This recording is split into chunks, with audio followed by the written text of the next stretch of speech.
The second word, in the name of Allah, the Merciful, the Compassionate.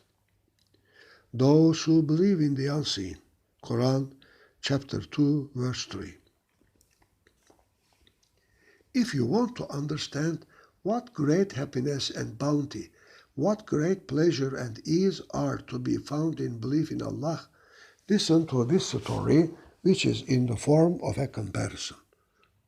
One time, two men went on a journey for both pleasure and business. One set off in a selfish, inauspicious direction, and the other on a godly, propitious way. Since the selfish man was both conceited, self-centered, and pessimistic, he ended up in what seemed to him to be a most wicked country due to his pessimism.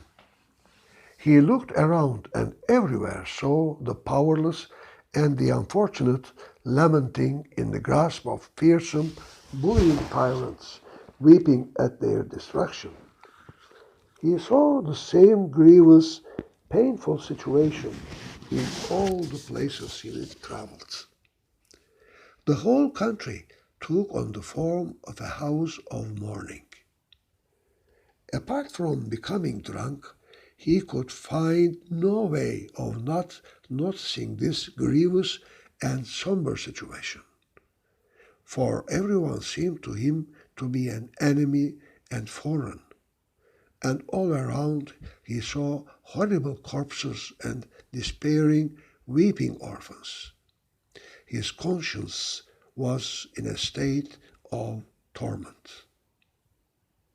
The other man was godly, devout, fair-minded, and with fine morals, so that the country he came to was most excellent in his view. This good man saw universal rejoicing in the land he had entered. Everywhere was a joyful festival, a place for the remembrance of Allah overflowing with rapture and happiness. Everyone seemed to him a friend and relation. Throughout the country, he saw the festive celebrations of a general discharge from duties accompanied by cries of good wishes and thanks. He also heard the sound of a drum and band for the enlistment of soldiers with happy calls of Allah is most great and there is no God but Allah.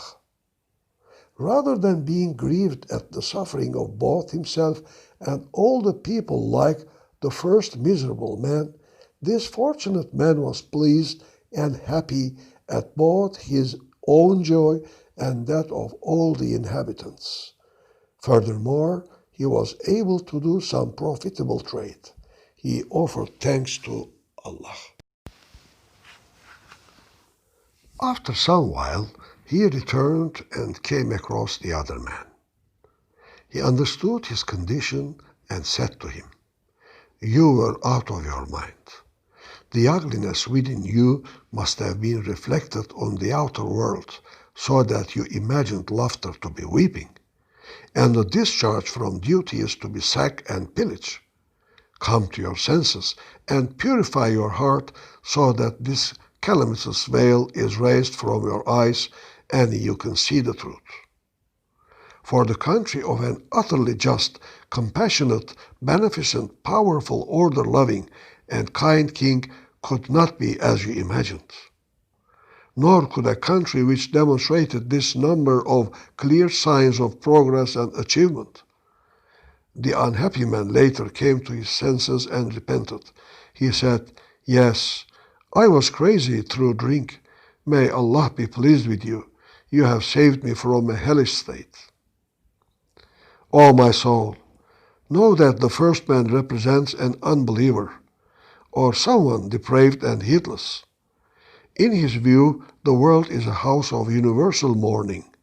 All living creatures are orphans weeping at the blows of death and separation.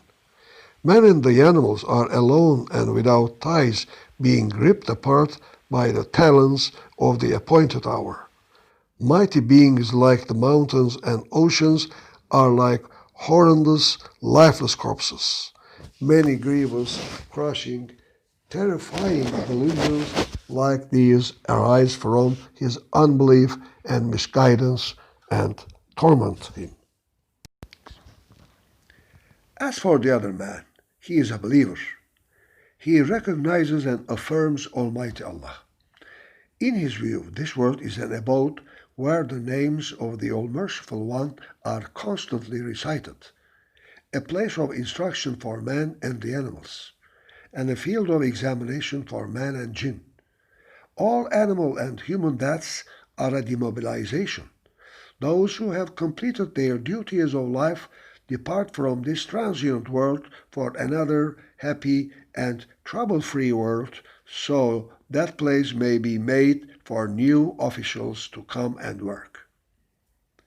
The birth of animals and humans marks their enlistment into the army, their being taken under arms, and the start of their duties.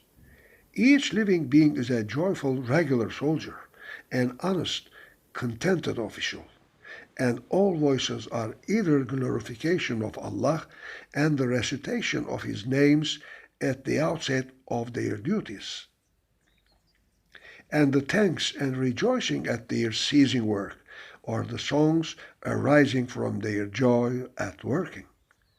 In the view of the believer, all beings are the friendly servants, amicable officials, and agreeable books of his most generous Lord and all-compassionate owner. Very many more subtle, exalted, pleasurable, and sweet truths like these become manifest and appear from his belief.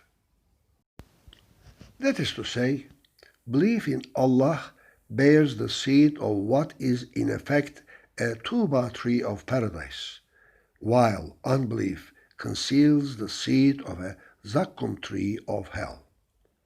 That means that salvation and security are only to be found in Islam and belief, in which we should continually say, Praise be to Allah for the religion of Islam and perfect belief.